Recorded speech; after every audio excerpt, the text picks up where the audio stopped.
60 minutes. Win this game for one another. Alors, les pronostics, on continue dans l'historique et l'incroyable, puisque après une première semaine... banane, c'est incroyable. J'en profite. C'en est gênant. Non mais j'en profite tant que je peux. Après une première semaine record, je ne sais pas, mais en tout cas convaincante pour Alain et Raoul. N'ayons pas peur des mots. N'ayons pas peur des mots. Record, incroyable. Alain et Raoul, donc, on est tous les deux à 21 points. On reste en tête, mais on a fait une petite moins bonne semaine, disons. Juste derrière, un duo, Greg et Raphaël, à 20 points, donc juste un point derrière. Comme dirait Alain, les écarts se creusent. Il y a quand même un point d'écart entre tout le monde. Waouh, ça promet une saison serrée. Et Camille qui joue avec nous cette année, qui est à 18. Camille qui a refait un peu son retard après une semaine un peu compliquée. Et alors, spoiler alerte, Camille qui nous fait une stratégie à la Raoul cette année, j'annonce d'ores et déjà. Attends, parce que Raoul aussi fait une stratégie à la Raoul, alors ça promet d'un grand moment au moment des pronos la semaine prochaine. J'ai l'impression que Camille a envie de faire des gages cette année. Non. Alors, on est parti. Premier match, ce sera cette nuit pour ceux qui nous regardent, ou c'était hier pour ceux qui nous regardent demain. Vendredi, donc à 2h20 du matin. Jaguars, 0 victoire, 2 défaites. Titans, 1 victoire, 1 défaite. Des Titans convaincants en semaine 1, terrible en semaine 2. Est-ce qu'on reste sur ce rythme, 1 victoire, 1 défaite selon toi ? Je sais pas, mais je pense que c'est une des équipes sans doute les plus difficiles à pronostiquer, les Titans. De toute façon... regardons les adversaires, du coup, on peut se baser à partir de ça aussi. Le niveau de la FC Sud, parce que là en l'occurrence c'est un duel intra-division, le niveau de la FC Sud est tellement homogène, il suffit de voir les deux premières confrontations de la FC Sud en deuxième semaine, ça joue d'1 point entre Houston et Jacksonville, avec cette conversion à 2 points manqués, et ça se joue à 2 points sur le Tennessee Indianapolis, donc les écarts sont pas monstrueux non plus, et on se pose la question de savoir sur quels paramètres ça va jouer. Je pense que la principale interrogation, au-delà de Tennessee, où on se dit, bon, ils vont peut-être essayer, comme d'habitude, de couver un peu Marcus Mariota, de donner bien le ballon à Derrick Henry, etc., de compter vraiment sur une défense solide sur le run-stop et capable de remettre la pression, comme a pu le faire, par exemple, un Cameron Wake à Cleveland. Le point d'interrogation, il est du côté de Jacksonville. Gardner Minshew. Alors, Gardner Minshew, bien entendu, savoir s'il va réussir à confirmer sa bonne fin de match contre Houston, savoir si Leonard Fournette va retrouver sa bonne carburation, parce que lui, pour le coup, il reste sur une performance assez décevante du côté du Texas. Et puis, forcément, cette zone d'ombre autour de Jalen Ramsey. Dans quel état d'esprit il va arriver ? Il va disputer ce match contre Tennessee, qui n'a pas non plus qui a une escouade de receveurs talentueuse, avec notamment le rookie Jay Brown, mais qui, en tout cas, sur le papier, quand on voit que DeAndre Hopkins a bien été maîtrisé par le cornerback des Jaguars, a quand même des receveurs qui sont susceptibles d'être maîtrisés par le défenseur de Jacksonville. Donc, je pense que si Jacksonville est pleinement focalisé, je te donne mon pronostic tout de suite, je pense que Jacksonville peut s'imposer. Là encore, ça va jouer dans un mouchoir de poche. Oui, probable. Mais c'est un match où ça peut aller absolument partout, et on a vu que les dernières confrontations entre Jacksonville et Tennessee tournaient pas forcément automatiquement en faveur des Jaguars. Moi, je suis plutôt du côté des Jaguars aussi, même si Minshew, il y a quand même du monde en face de lui. Kevin Byard, Kenny Vaccaro, Logan Ryan, Cameron Wake, tu l'as dit. C'est pas des noms très ronflants, mais c'est des joueurs réguliers et solides à leur poste. Surtout que je parlais de l'escouade de receveurs du côté de Tennessee. Hormis TJ Shark, pour l'instant, je suis pas encore hyper convaincu par l'escouade de receveurs du côté de Jacksonville. Non. Et tu l'as dit, il y a quand même du talent à tous les étages et des playmakers pour éventuellement faire la différence. Ouais. Donc, mais on prend quand même les Jaguars. Les Jaguars, il y a quand même le besoin de gagner. Et Minshew, honnêtement, a été convaincant, aurait pu avoir une victoire si Doug Marrone n'avait pas fait n'importe quoi en fin de match.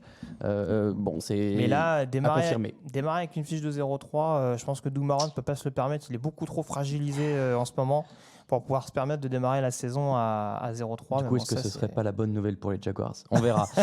Dimanche à 22h, donc c'était pour le match de jeudi. Dimanche 22 septembre à 19h. On commence par Buffalo Bills 2-0, Cincinnati Bengals 0 victoire, 2 défaites. C'était 2 victoires, 0 défaites pour les Bills. C'est propre côté Bills. Alors, ils viennent de battre New York Jets et New York Giants coup sur coup. C'est pas non plus...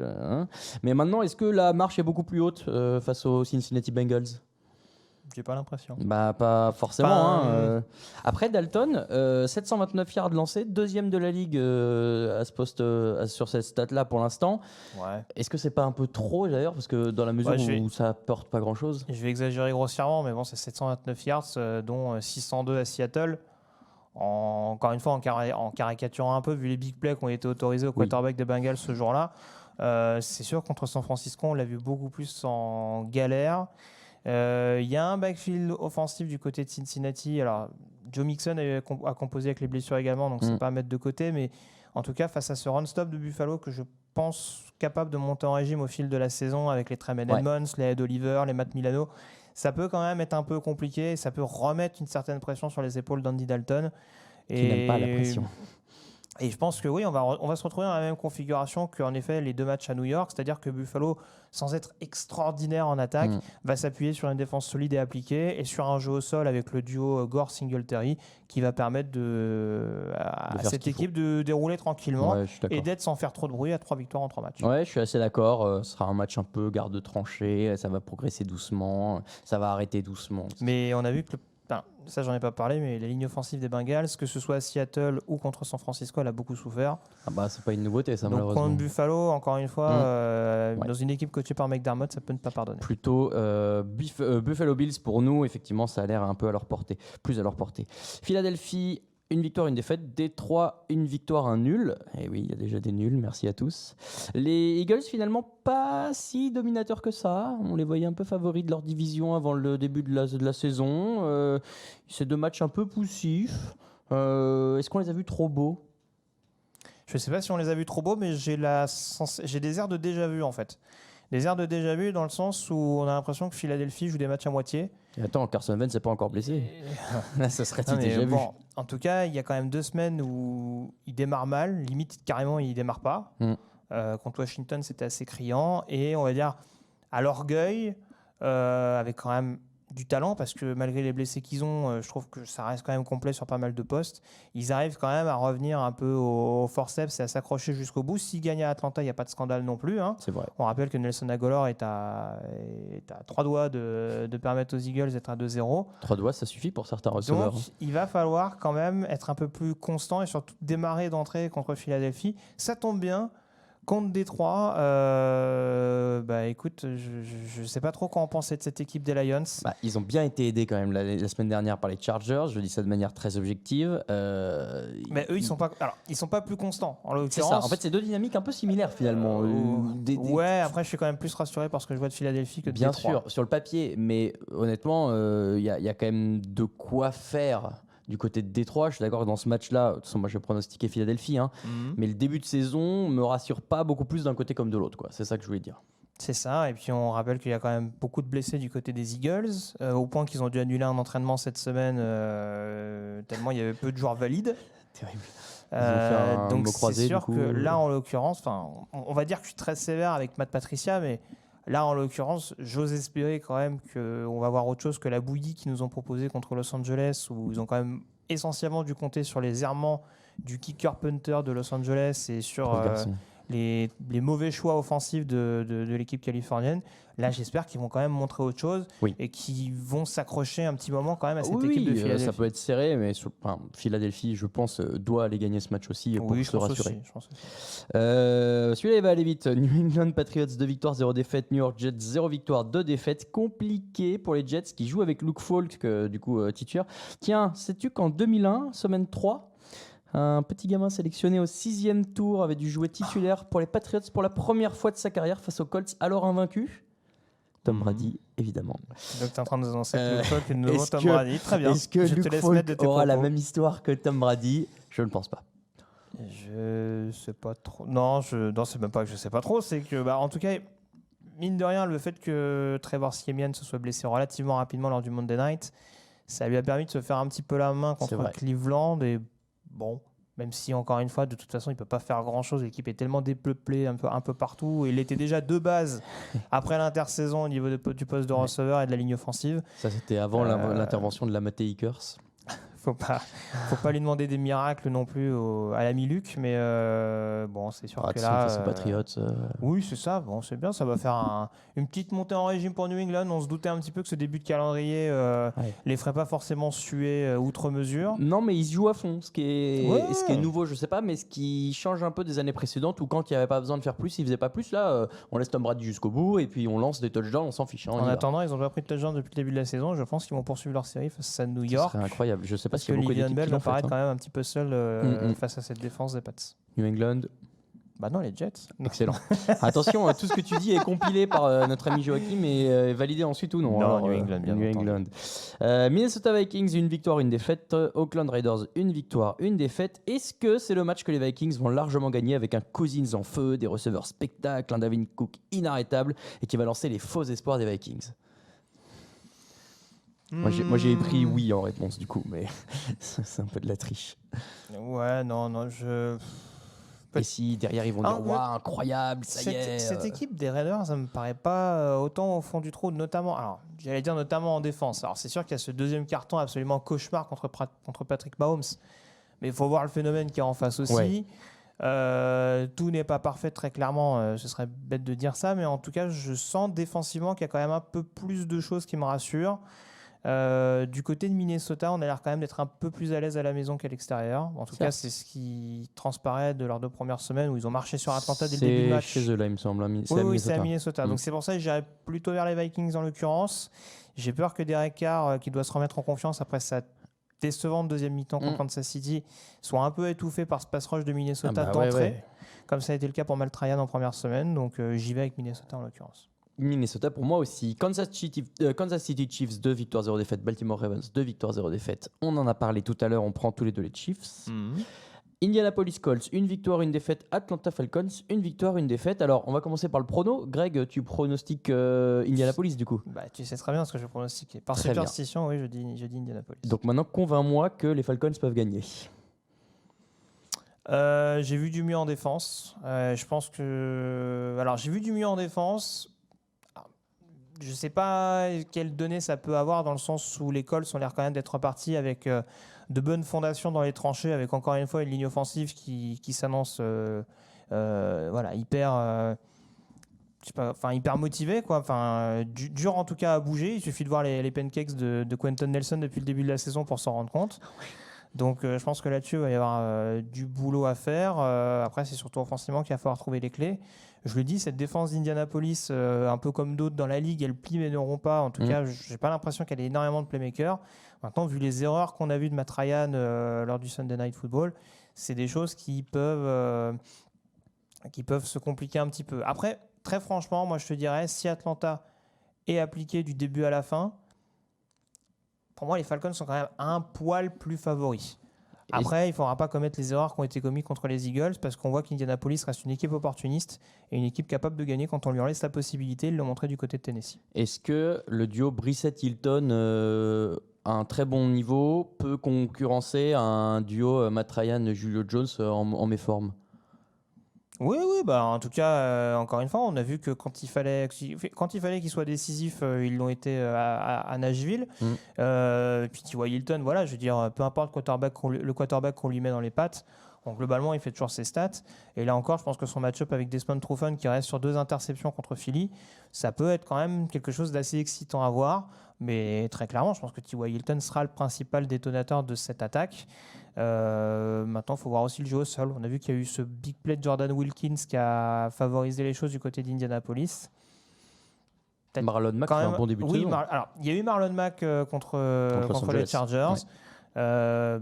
Encore une fois, Jordan Wilkins qui sort une bonne prestation, en tout cas un big play décisif.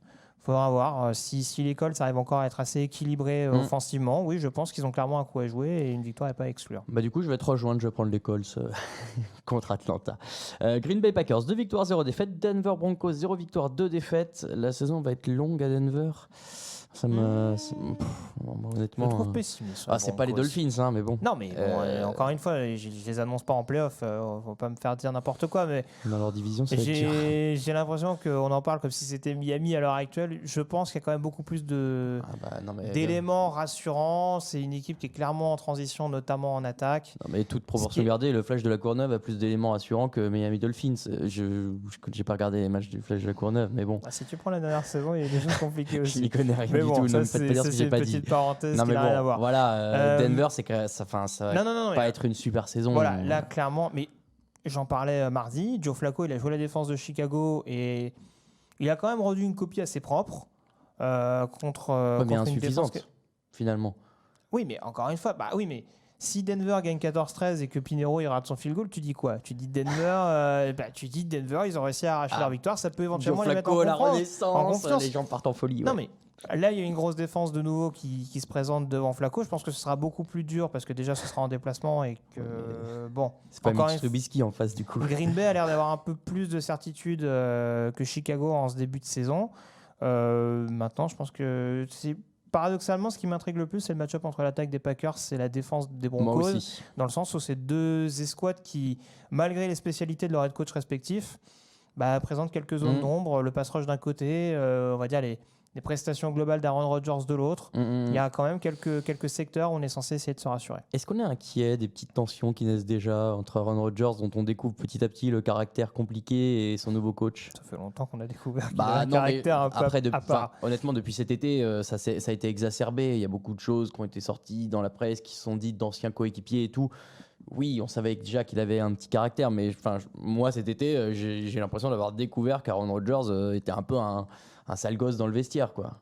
C'est possible. Enfin, je sais pas, après les tensions, on verra comment ça se passe. Encore une fois, il apprend une nouvelle attaque. Matt LaFleur est censé être arrivé pour dépoussiérer un petit peu le playbook de Mike McCarthy. C'était pas très compliqué, diront certains. Mais en tout cas, je pense que ça dépend beaucoup de la tournure de la saison. C'est sûr que si ils n'arrivent pas trop à être à l'unisson sur la même longueur d'onde, peut-être qu'il va recommencer à avoir quelques petites frictions et que Rodgers va peut-être se sentir un petit peu bridé. Il est quand même dans ces... Enfin, c'est paradoxal parce que j'ai l'impression qu'on a plus l'impression qu'il se rapproche de ces dernières années que des joueurs comme Brady ou comme Breeze. Donc c'est quand même un petit peu inquiétant. Donc savoir... Il a eu des problèmes de blessure, bien entendu, la dernière en tête, il y a un an et demi ou un peu plus. Donc, je ne sais pas s'il faut forcément tirer des conclusions maintenant sur ce qui se passe en interne. Mais en tout cas, oui, ça peut clairement être conditionné. Je joue quand même les Packers sur ce match-là. Ils vont a priori gagner ce match, bravo, c'est ce que j'allais te demander. Dallas Cowboys 2 victoires, 0 défaites. Miami Dolphins 0 victoire, 2 défaites. Miami Dolphins number 1 de la draft, hein, on va pas se mentir. Est-ce qu'on n'irait pas justifier des gros contrats de Prescott et Elliott sur ce match en envoyant des gros gains offensifs de partout? Je sais pas, franchement. Se faire plaisir un peu, te dire regardez, on peut le faire. Non, mais je pense qu'ils peuvent demander à Kellen Moore de jouer quarterback pour assurer la victoire. Mais franchement, vu ce qu'il y a en face, je vais être sévère avec les fans des Dolphins. Et franchement, ça me fait pas plaisir. Mais je pense que même eux, vu ce qu'ils voient. Je pense que tout le monde est lucide. Ouais. Bah oui, très clairement, on a compris la stratégie des Dolphins. Si vraiment stratégie est le mot approprié dans ce cas de figure. Voilà, Dallas, je pense, est bien parti pour jouer les premiers rôles dans la NFC. Je ne les vois pas se prendre les pieds dans le tapis. Ce serait très compliqué. Si c'est le cas, je pense que Miami, s'ils mènent par un pur miracle 7-6 à 2 minutes de la fin, il va leur dire tenez, il y a un field goal, prenez-le. Quoi. Ouais. Donc, voilà, j'y vais avec Dallas. Allez, Dallas pour tout le monde. Dimanche 20 septembre à 22h05, Tampa Bay Buccaneers, 1 victoire, 1 défaite. New York Giants, 0 victoire, 2 défaites. Daniel Jones, messieurs, dames, sais-tu qu'en 2001, un quarterback... Ok, non... On l'a déjà dit. Il était pas mais il était au 6e choix. 6e tour, exactement. Mais il avait attendu un an avant de jouer Tom Brady. Alors oui, il y a Mike Evans, oui, il y a Ndamukong Suh en face, mais il y a quand même Jameis Winston aussi. Et moi, ça m'inquiète. Et j'ai envie de croire en la nouveauté. J'ai envie de croire en Saquon Barkley et Daniel Jones. Et j'ai envie de croire que les Giants peuvent gagner ce match. Donc je vais prendre les Giants. Maintenant, à toi de voir si tu me suis ou pas. Je vais te laisser un peu tout seul dans ce cas de figure-là. C'est vrai que je suis abandonné. Oui, encore une fois, Daniel Jones, on ne sait pas. Dans l'éventualité où Daniel Jones ferait jeu égal avec Jameis Winston, au moins pour son premier match en tant que titulaire, il y a quand même la question des défenses qui est analysée. Les Giants défensivement ont l'air beaucoup plus en souffrance que celle des Bucks, qui a bien contenu notamment Christian McCaffrey et qui va se retrouver contre un autre top running back de la ligue, donc avec la capacité éventuellement de le museler suffisamment. Ça ne va pas se jouer à 15 ou 20 points, mais je pense que Tampa va gagner ce match et confirmer sa belle victoire du côté de Charlotte. Très bien. Bon, celui-là, je crois que je suis le seul de la rédac à l'avoir pronostiqué pour les Giants. Donc, on va voir ce que ça donne. Arizona Cardinals, 1 défaite, 1 nul. Carolina Panthers, 0 victoire, 2 défaites.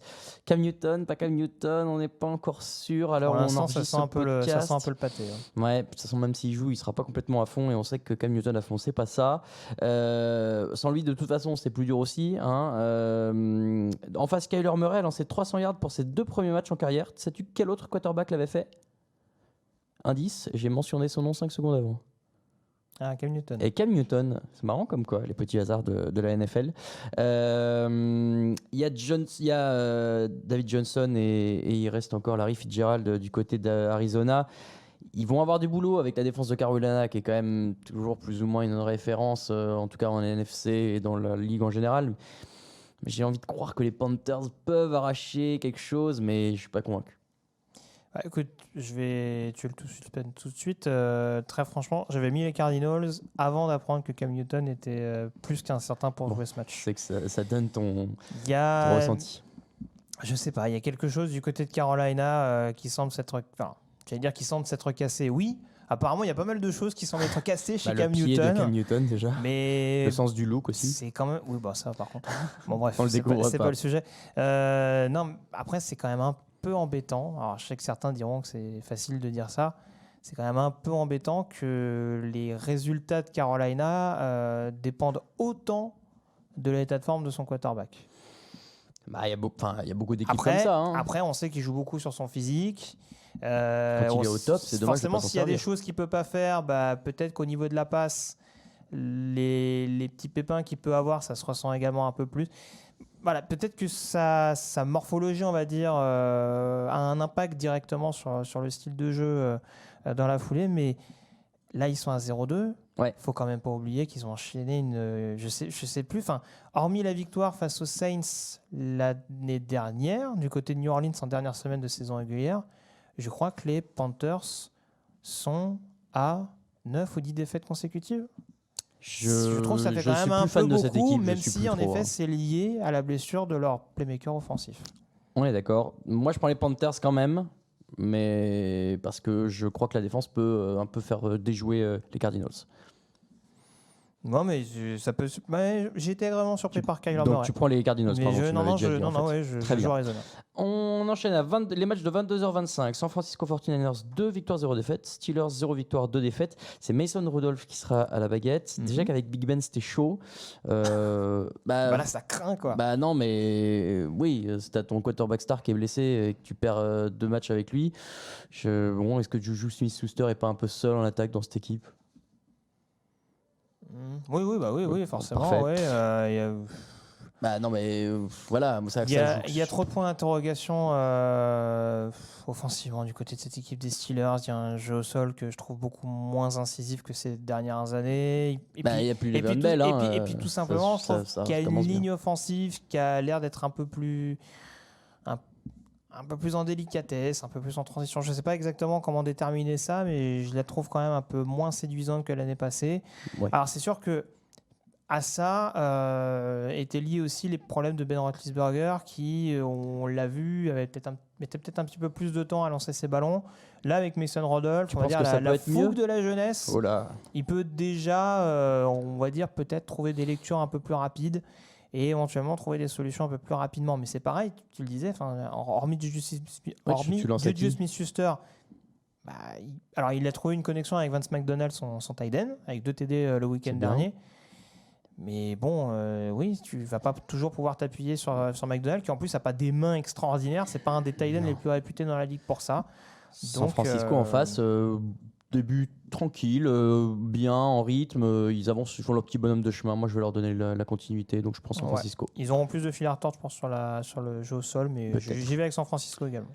Seattle Seahawks, 2 victoires, 0 défaite. New Orleans Saints, 1 victoire, 1 défaite. Encore un remplaçant, Teddy Bridgewater du côté des Saints. Est-ce que ça change tout? Moi, je trouvais qu'avec Breeze, c'était déjà un peu moins serein. Donc est-ce que c'est encore Camara qui va devoir faire le taf à lui tout seul? Je trouve dur quand même. Non, moi, je suis là pour Breeze, du peu qu'on a vu contre Houston, m'a paru très satisfaisant. Je l'ai dit mardi, je serais très intrigué surtout pour savoir ce que va proposer Sean Payton. Il me semble avoir aperçu qu'il allait éventuellement switcher entre Teddy Bridgewater et Taysom Hill. C'est pas impossible, Hill y jouait de temps en temps, donc ce serait possible. Donc c'est possible qu'il soit un peu plus intégré pour, on va dire, piéger la défense. Je l'ai dit aussi, je suis pas énormément rassuré par les Seahawks depuis le début de la saison. Sur l'échelle de Russell Wilson entre 1 et 5, quel est le degré de danger sur ce match? À la nouvelle échelle, donc Russell Wilson en termes de survivabilité pour lui. Hein. Le pass rush de New Orleans, mais bon, c'est ça. Ils ont affronté Houston aussi en première semaine, ça joue beaucoup dans les statistiques. C'est vrai. Non, après, moi, ce que j'allais dire, et c'est toujours la même chose du côté de la défense des Saints. J'aime beaucoup leur run-stop. Mais là, ils vont tomber en plus contre un quarterback que je trouve hyper régulier, hyper précis depuis le début de la saison. Très franchement, s'il est utilisé correctement, je pense qu'il peut quand même les découper dans le domaine aérien. Et c'est ce qui m'amène à faire pencher plutôt la balance du côté de Seattle. Pareil, Seattle pour moi. Los Angeles Chargers, une victoire, une défaite. Houston Texans, une victoire, une défaite. Je ne suis pas rassuré par les Chargers, c'est normal. C'est un Houston Texans que je vois en gras là ? Tout à fait. J'ai décidé de jouer Grégory Richard. Non, mais pour une raison assez simple, est-ce que la ligne offensive des Chargers peut tenir la ligne défensive un peu frustrée de Houston depuis le début de saison? J'ai une meilleure question. Oui. Est-ce que la ligne offensive des Texans peut tenir le pass rush des Chargers? C'est une bonne moi, question à mon aussi. avis, j'en suis pas sûr. Moi, je trouve qu'il y a aussi un vrai test pour les defensive backs des Chargers qui vont avoir un peu de boulot. Oui. Moi, je suis pas rassuré. C'est sur le papier, DeAndre Hopkins, Casey Howard, ça a de la gueule, je trouve. C'est pas forcément duel gagné pour Hopkins. Je la joue Greg Richard, je prends les Texans. Bah écoute, moi j'y vais avec les Chargers. Tu parlais de la cote de survivabilité de, si c'est français d'ailleurs, de Russell Wilson. Celle de allumer un cire pour Deshaun Watson parce que franchement ça peut être chaud là. Le Sunday Night Football, Cleveland Browns, une victoire, une défaite. Los Angeles Rams, 2 victoires, 0 défaite. Et si, laisse-moi dans mon délire et après tu pourras répondre. Je te préviens. Et si la magie commençait sur ce match? Et si OBJ en prime time devant une équipe finaliste décidait de faire un match de ma boule? Je croive. Si cette défense de Cleveland arrivait à perturber suffisamment Jared Goff, d'autant que la défense de LA n'est pas encore complètement au top, c'est possible, messieurs, dames. Les Cleveland Browns peuvent gagner ce match, j'y crois. C'est bon, je peux y aller? Ouais, tu peux y aller. C'est totalement possible. Merci. Ce que tu viens d'aborder. Et c'est vrai que ça va être le duel de duo, on va dire, entre d'un côté Peter Stalib et Beckham Landry, ça va être assez excitant à voir. Alors certains m'ont trouvé un peu sévère avec Los Angeles cette semaine. Tu es là pour donner ton avis. Défensivement, je trouve qu'il y a des choses intéressantes. Dante Fowler sur le pass rush, Corey Linton qui confirme, Taylor Rapp, le rookie également, qui est intéressant sur le poste de safety. Et forcément, Cleveland, c'est pas avec la victoire face à des Jets en roue libre, en tout cas avec le peu de vestiaire qu'il leur reste qu'on peut juger. Là, c'est le vrai premier test. Hein. On est dans le grand bain là. Mais c'est pour ça, moi je veux penser que c'est possible. Ce sera mon dernier coup de folie de la semaine, promis. J'aurais quand même tendance à aller vers les Rams. Mais c'est logique. Je pense que Todd Gurley peut sortir une belle performance. Et on l'a dit, un des gros points d'interrogation, hormis Denzel Ward du côté de Cleveland, c'est le backfield défensif. Ils n'ont pas énormément de playmakers dans ce secteur de jeu, sauf erreur de ma part. Il va quand même falloir contenir pas mal de cibles. Les Woods, les Cooks, les Cup, notamment, qui est revenu avec un TD le week-end dernier. Ça fait quand même beaucoup de joueurs à maîtriser. Nous verrons. Et enfin, le Monday Night Football, mardi 24 septembre, quelle belle date, à 2h15 du matin. Washington Redskins, 0 victoire de défaite. Chicago Bears, 1 victoire, 1 défaite. Quel est le taux de glamour de ce match du lundi soir? Vas-tu te lever pour regarder le match entre Case Keenum et Mitchell Trubisky? C'est ton anniversaire, du coup? Tout à fait. Bon anniversaire d'avance. Ah non, faut pas le fêter en avance, pardon. Et en tout cas, c'est un bien beau cadeau que te fait la NFL. Et ouais, merci. Tu devras envoyer une lettre à Roger. Merci Roger, c'est trop sympa. Pour le remercier. Alors, Adrian Peterson connaît bien la défense des Bears. Il leur a déjà fait un peu des misères. Ça commence il y a quelques années, mais le poids de l'histoire. Moi, honnêtement, je pense que la défense de Chicago a de quoi limiter Washington. Alors, on sait que j'aimais bien cette équipe de Washington avant le début de la saison. C'est toujours le cas parce que je trouve que malgré le fait qu'ils aient pris beaucoup trop de points depuis le début de la saison, ils ont quand même joué Dallas et Philadelphie qui sont deux grosses attaques. Et honnêtement, si on regarde, il y a des bons matchs de Case Keenum qui lui aussi n'a pas subi d'interception depuis le début de la saison. Et défensivement, tout n'est pas parfait. Il y a Josh Norman qui se fait encore balader. Je cherchais un mot classe, merci. Et voilà. Qui se fait balader par tous les adversaires qu'il a. Donc là, Allen Robinson, ça peut être un match sympa pour lui. Oui. Honnêtement, c'est un Monday Night, ça peut aller dans un sens ou dans l'autre. Je ne serais clairement pas étonné que Washington, en renforçant un peu sa défense et en étant solide dans les tranchées, et on voit que la ligne offensive de Chicago a un peu plus de mal quand même depuis le début de la saison. S'ils mettent quand même Mitchell Trubisky en difficulté, ce qui peut facilement être le cas. Attention, moi personnellement, avant le début de la saison, j'étais plutôt enclin à aller vers les Bears. Je l'ai dit, ils ont peut-être été un peu piqués au vif par le fait d'avoir laissé Joe Flacco les ouvrir un petit peu en fin de match contre Denver. Donc je pense qu'il y aura un sursaut d'orgueil et qu'ils sont prends capables les de Redskins. faire la différence. Non, justement, je les joue Bears. Chicago. Ouais. Ah, très bien, très bien. Moi aussi, du coup. Et ben voilà, pour tous les pronos de la semaine, vous aurez les pronos du reste des membres de la rédaction sur le site. C'est samedi, je crois qu'on les poste. Bon, vous aurez Samedi tout ça. matin, il me semble. On passe aux cotes.